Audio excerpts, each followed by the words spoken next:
Before the Norse gods claimed the mountains and the seas, before Odin hung from the world tree, before Thor raised his hammer, something else walked the earth. Enormous, ancient, never fully evil nor fully good. They lived in the mountain peaks where the air runs thin, in the black water beneath still lakes, under the bridges where travelers hope to cross safely into the morning. The Norse called them many things, but to most of Northern Europe, the name has always been the same: Troll. Welcome back to Golden Cattle Media, where folklore, history, and legend intertwine. Today, we're heading deep into the mythology of Norway and Scandinavia to ask, what were trolls really? Where did they come from? And why, centuries after the old stories faded, do they refuse to leave us? To understand trolls, you first need to understand the world that made them. Scandinavia is a place of extremes, vast mountain ranges that claw at the sky, rivers and fjords so deep they swallow the light, forests so dense that, for most of human history, you genuinely could not be certain what lived inside them. Winters that lasted for months, where the sun barely rose above the horizon and darkness pressed in from every side.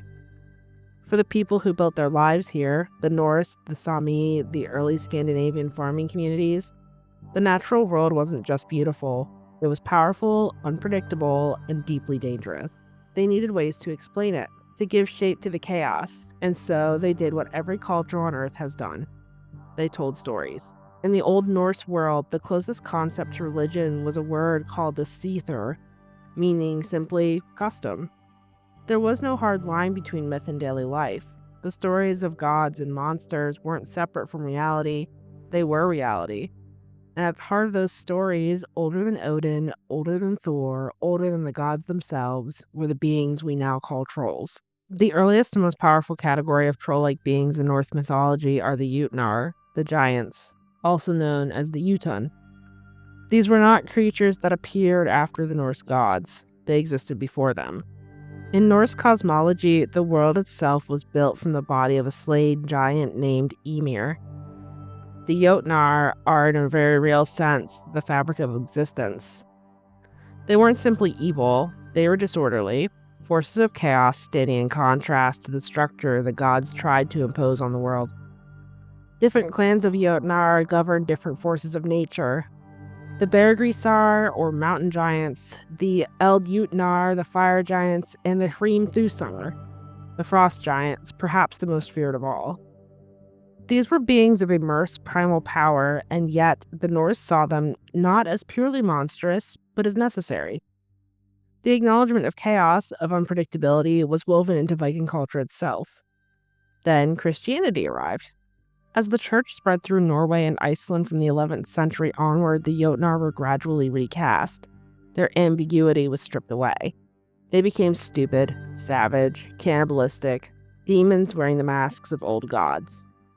And yet, even then, the old awe didn't completely vanish.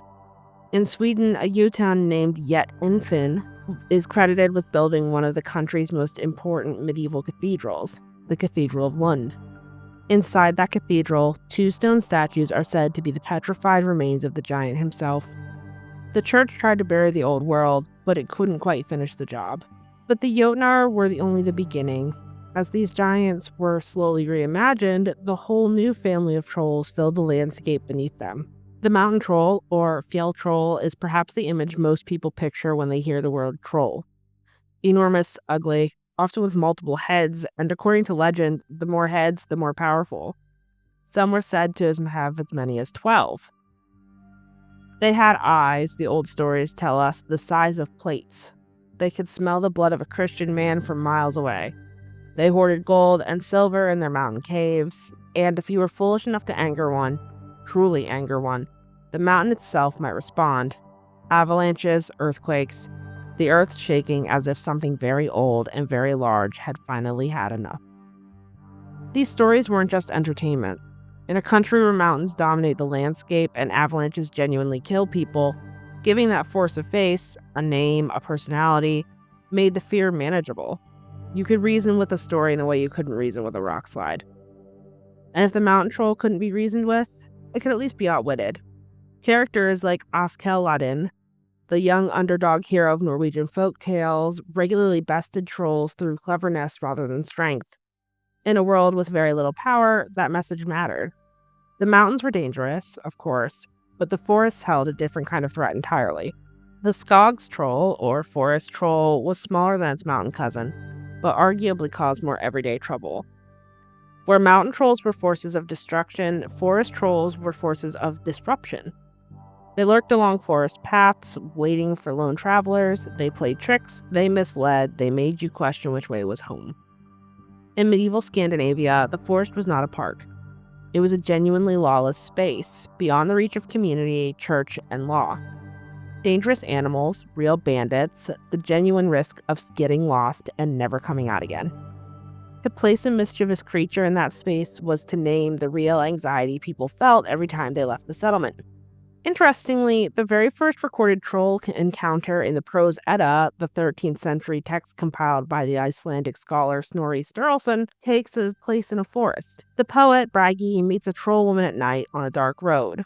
The oldest troll story we have in writing begins exactly where you expect it to, at the edge of the unknown world. Folk belief also held that the sound of church bells drove trolls deeper into the forest. Christian settlement, the story said, had literally pushed the old creatures back into the dark. Whether that comforted people or quietly unsettled them is hard to say. And while the forests hid creatures that tricked, the waters hid something that killed. Of all the troll-adjacent creatures in Norse tradition, perhaps none is as quietly terrifying as the Nøkken. Part troll, part spirit, the Nøkken, also called the Nek or the Nixie, was a freshwater entity that inhabited lakes, rivers, and streams across Scandinavia. It didn't roar, it didn't demand gold. It played music. Beautiful, irresistible music, rising up from the water's surface at dusk or under moonlight. And those who followed the sound, those who leaned in too close to hear it better, found themselves dragged under. The Nøkken was a shapeshifter. It could appear as a handsome young man or an old bearded figure sitting on the water's edge. It could become a white horse, the Bekk a hesten, or water horse, standing perfectly still by the bank, waiting for someone to climb onto its back. And once they did, the horse would plunge into the deep, and that would be the end of it. The most vulnerable, the stories warned, were women, children, and the unbaptized. It was believed to be especially active on Midsummer's Night, Christmas Eve, and Thursdays. In Scandinavia, a region of countless lakes, fjords, and wild rivers, drowning was a very real and very common cause of death.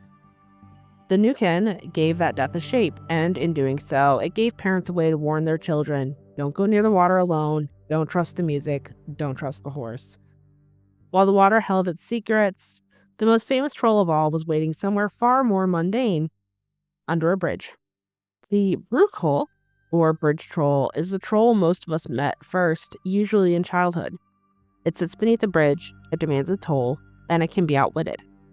The most famous version of this story is the De Trubukene Rusa, the Three Billy Goats Gruff, first collected and published by Norwegian folklorist Peter Christian Esbjørnsen and Jørgen Moe between 1841 and 1844. Three goats need to cross the bridge to reach a greener pasture on the other side. A troll blocks their way. The first two goats talk their way past. The third, the largest, knocks the troll into the river and doesn't look back. It's a simple story, but it comes from a complicated moment in history. Asbjørnsen and Moe were collecting these tales during a wave of Norwegian nationalism, a period when Norway was working toward independence from Swedish rule and looking for a cultural identity. They were inspired directly by the Brothers Grimm in Germany, who had done the same for their country, turning scattered oral traditions into national written mythology. The ghost's journey, crossing a dangerous threshold to reach better land, echoes something deeply historical. Scandinavia had long dealt with famine, overcrowding, and the pressure to emigrate. The quest for greener pastures was not metaphorical, it was lived. The bridge itself carries weight too. In medieval Christian storytelling, bridges were morally charged places, thresholds between safety and danger, between the known and the unknown. The monster at the bridge was never just a monster. What's remarkable about troll mythology is how clearly you can trace the way each era used these creatures. In the pre-Christian Norse world, beings like the Jotnar were morally complex, neither fully good nor fully evil, necessary parts of a universe built on tension and balance. Then Christianity came, and the complexity was stripped away. The Jotnar became demons. The forest trolls became servants of darkness. The Nøkken became a tempter, a devil figure in the water. The old chaos was repackaged as sin. And then, centuries later, something shifted again. In the 19th century, scholars like Bjørnson and Moe began collecting these stories not as warnings, but as heritage. What had been whispered around fires as genuine belief became something to be preserved, written down, printed, and celebrated. The troll transformed once more, this time to a symbol of national identity. The creature had survived every attempt to redefine it. It simply absorbed each new meaning and just kept going. Today, trolls are everywhere in Scandinavian culture and increasingly in global culture too. Trolltunga, a troll's tongue, is one of Norway's most photographed national landmarks, a rock formation jutting out over a 700-meter drop. Trollstigen, or Troll's Path, is a mountain road so steep and winding it seems designed to test anyone brave enough to drive it. In film, the 2010 Norwegian mockumentary Troll Hunter, one of my personal favorites, imagined trolls as enormous classified creatures secretly managed by the Norwegian government, a quietly brilliant piece of folklore revival.